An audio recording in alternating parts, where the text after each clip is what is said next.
You ask Tiger to solve. This deals with linear equations with one unknown.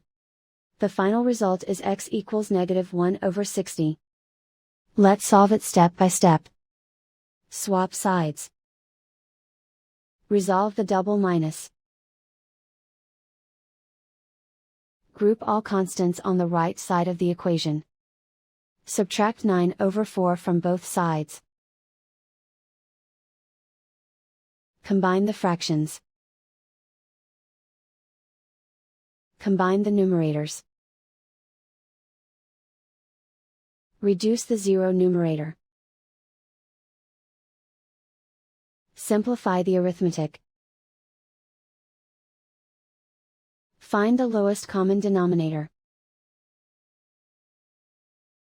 Multiply the denominators. Multiply the numerators. Combine the fractions. Combine the numerators. Isolate the x. Divide both sides by 3. Simplify the fraction. Simplify the arithmetic.